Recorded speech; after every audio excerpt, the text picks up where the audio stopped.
যে আমরা কি আন্দোলন গড়ে তুলব? নিঃসন্দেহে আন্দোলন ছাড়া আমাদের করার আর পথ কি আছে? আন্দোলন আমরা করব জনগণকে সংসদীয় বিশেষ কমিটি সংবিধান সংশোধনের উদ্দেশ্যে। আমরা বলেছিলাম যে জনগণের কাছে যে গণভোটের জন্য রায় চাওয়া হয়েছে, সেখানে সংবিধান সংশোধনের জন্য রায় চাওয়া হয়নি। রায়টা চাওয়া হয়েছে সংবিধান সংস্কারের জন্য। জনগণ যে রায়টা দিয়েছে আমরা ওইটার পক্ষেই দাঁড়িয়েছি। কাজেই এখানে সংবিধান সংশোধন সংক্রান্ত কোনো কমিটি এখানে অপ্রাসঙ্গিক। যদি সদিচ্ছা নিয়ে তারা এই প্রস্তাব দিয়ে থাকেন তাহলে এটা এই সংস্কার সংক্রান্ত বিষয় হবে। এবং আমাদের শর্ত ছিল, যদি এই কমিটিকে অর্থবহ একটা কমিটি হিসাবে ফাংশন করতে দেওয়ার ইচ্ছা থাকে তাহলে সরকার এবং বিরোধী দল থেকে সমান সংখ্যক সদস্য নিতে হবে। তারা অবশ্যই এটার আপত্তি করেছেন। এরপরে আলোচনা শেষ হয়ে গেছে। আইনমন্ত্রী দাঁড়িয়ে বলেছেন যে আমি তাদের প্রস্তাবে আংশিক রাজি হয়েছি, অর্থাৎ আমি সংবিধান সংশোধন সংক্রান্ত যে কমিটির প্রস্তাব দেওয়া হয়েছে এটা আমি মেনে নিয়েছি। না, আমি বলেছিলাম এটা হতে হবে সংবিধান সংস্কার সংক্রান্ত। এবং আপনারা শুনেছেন, এটা স্পষ্ট বক্তব্য ছিল। আমাকে মিসকোট করার কারণে মাননীয় স্পিকার যখন বিষয়টা সমাপ্তির দিকে গেলেন, আমি বলেছিলাম যে আমার কৈফিয়ত আছে, আমাকে সুযোগ দেওয়া হোক। স্পিকার মহোদয় বললেন, আজকে যেহেতু কর্মঘণ্টা যা নির্ধারিত ছিল শেষ হয়ে গেছে, আপনার কথা থাকলে কালকে শুনবো, আপনি বলতে চাইলে। যথারীতি সংসদের কার্যপ্রণালী বিধি অনুযায়ী এই ধরনের কোনো বিষয় থাকলে প্রশ্নোত্তর পর্ব শেষ হওয়ার পরে এটাতে আসা যায়। আমি সেভাবেই দাঁড়িয়েছি আজকে, এবং তিনি আমাকে সুযোগ দিয়েছেন। সুযোগ দেওয়ার পরে আমি তার কাছ থেকে ক্লিয়ার জানতে চাইলাম, আলোচনা তো হলো, সিদ্ধান্ত কি? আপনারা শুনেছেন, আমি প্রথমে যে সঠিক তথ্য দেননি আইনমন্ত্রী সেটা আমি বলেছি, ওইটার প্রতিবাদ করেছি। এরপরে আমি জানতে চেয়েছি যে এটার স্পষ্ট কি পাইলাম আমরা এখান থেকে। তিনি কিছু রেফারেন্স টেনে অতীতের এই মুলতবি প্রস্তাবের কি অবস্থা হয়েছে সেটা উনি বর্ণনা করে মাত্র 3টা প্রস্তাব গৃহীত হয়েছিল বলে সংসদকে তিনি অবহিত করে বললেন যে এই প্রস্তাবটাও গ্রহণ করা হয়নি, এটা আলোচনার মাধ্যমে শেষ হয়েছে। আমরা তখন বললাম যে আমরা তো সংকটের প্রতিকার চেয়েছিলাম, সংকট সৃষ্টি করতে এখানে আসিনি। কিন্তু আমরা খুবই আশাহত হলাম যে জাতির দেওয়া এই ম্যান্ডেটটাকে বেমালুম অগ্রাহ্য করা হলো, অপমান করা হলো।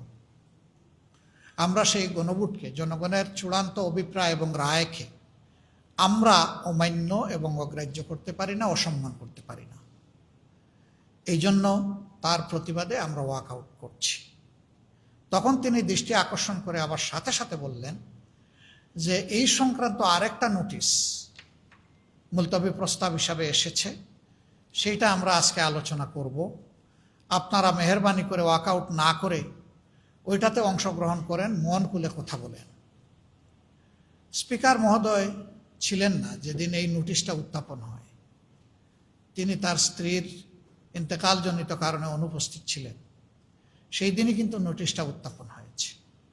তা আমি তখন জবাবে বললাম যে নোটিশটা দেওয়া হয়েছে মূলত জনগণের অভিপ্রায়কে চাপা দেওয়ার জন্য, এটা পরিকল্পিত একটা নোটিশ। আমরা ওটারও প্রতিবাদে, এই 2টার প্রতিবাদে আমরা এখন ওয়াকআউট করছি। আমাদের কথা এটাই ছিল। আমরা খুবই বিস্মিত, আহত, মর্মাহত। এর আগে 3টা গণভোট বাংলাদেশে হয়েছে, কোনো গণভোট এইভাবে শেষ হয়ে যায়নি।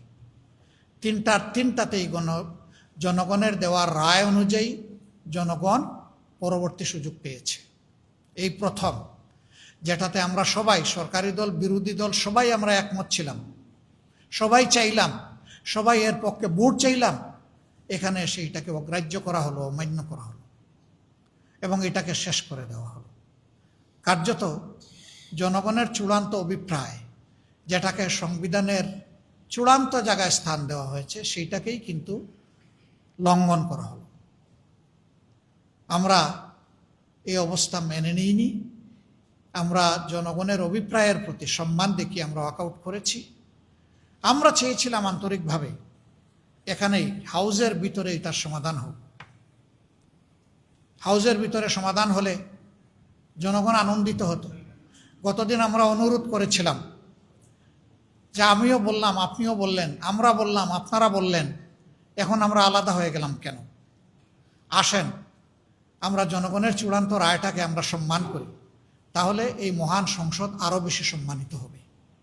আপনারা শুনেছেন আমার এই আহ্বান, কিন্তু না, এই আহ্বানের প্রতি তারা সম্মান প্রদর্শন করেননি, তারা ব্যর্থ হয়েছে।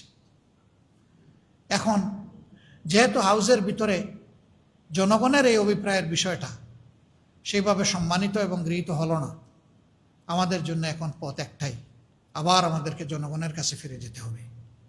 যেই জনগণ আমাদেরকে এই রায় দিয়েছিল, আমরা এখন সেই জনগণের কাছেই ফিরে যাব ইনশাআল্লাহ। এবং জনগণকে সাথে নিয়ে আমরা এই গণভোটের যে দাবি, এই দাবি কিভাবে আদায় করা যায় সেই কার্যক্রম আমরা গ্রহণ করব। এই ক্ষেত্রে অতীতে দেশ এবং জনগণের স্বার্থে আমরা দেশবাসীকে পেয়েছি, দেখেছি। এবারও আমরা গভীরভাবে আশা রাখি দেশবাসী আমরা ঐক্যবদ্ধ থাকবো ইনশাআল্লাহ। সাংবাদিক বন্ধুগণ, অতীতেও ন্যায্য সমস্ত বিষয়াবলিতে আপনারা গুরুত্বপূর্ণ অবদান রেখেছেন। এটা কোনো দলের দাবি না, এটা কোনো গোষ্ঠীর দাবি না, এটা কোনো ব্যক্তি স্বার্থ সংরক্ষণের দাবি না। এটা ছিল মূলত যে সমস্ত সাংবিধানিক কথা বলে, সংবিধানের দোহাই দিয়ে জনগণের উপরে দুর্নীতি এবং দুঃশাসনের বোঝা চাপিয়ে দেওয়া হয়, ওই জায়গাগুলো আমরা চেয়েছিলাম বন্ধ হোক। জুলাই সনদ, সেখানে বর্তমান সরকারি দলের গুরুত্বপূর্ণ জায়গাগুলোতে ডিসেন্ট আছে, তারা ডিসেন্ডিং অপিনিয়ন দিয়েছে। তারা কি করবেন এটা তাদের ব্যাপার, কিন্তু জনগণের সংস্কারের আকাঙ্ক্ষা, দেশের রাজনৈতিক চরিত্রের পরিবর্তনের এই আকাঙ্ক্ষা, এই আকাঙ্ক্ষাটাকে নিয়ম মাফিক চলতে দেওয়া হলো না। এটাই জাতির জন্য, আমাদের জন্য কষ্টের জায়গা, আর এই সংসদের জন্য এটা দুর্ভাগ্যের জায়গা। আমরা আপনাদের সহযোগিতা চাই। আপনারা জানেন 11টি দল আমরা নির্বাচনের আগেই বিভিন্ন দাবিতে আমরা ঐক্যবদ্ধ হয়েছি। আমাদের দুইটা মেজর দাবি ছিল, একটা হলো সুশাসন, ন্যায় বিচার, আর একটা ছিল দুর্নীতি দুঃশাসনের বিরুদ্ধে আমাদের অবস্থান। আমরা এখন জনগণের দাবি জনগণের কাছেই নিয়ে যাব। যেহেতু এখানে আমরা পারলাম না আদায় করতে, আমরা ইনশাআল্লাহ জনগণকে সাথে নিয়ে পরবর্তী পদক্ষেপ নেব। যে আমরা কি আন্দোলন গড়ে তুলব? নিঃসন্দেহে আন্দোলন ছাড়া আমাদের করার আর পথ কি আছে? আন্দোলন আমরা করব, জনগণকে সাথে নিয়েই করব। তবে আমি বলেছি যে আমাদের 11টি দল আমরা একত্রে বসে, দ্রুতই আমরা বসছি এবং বসে আমরা আমাদের সিদ্ধান্তগুলো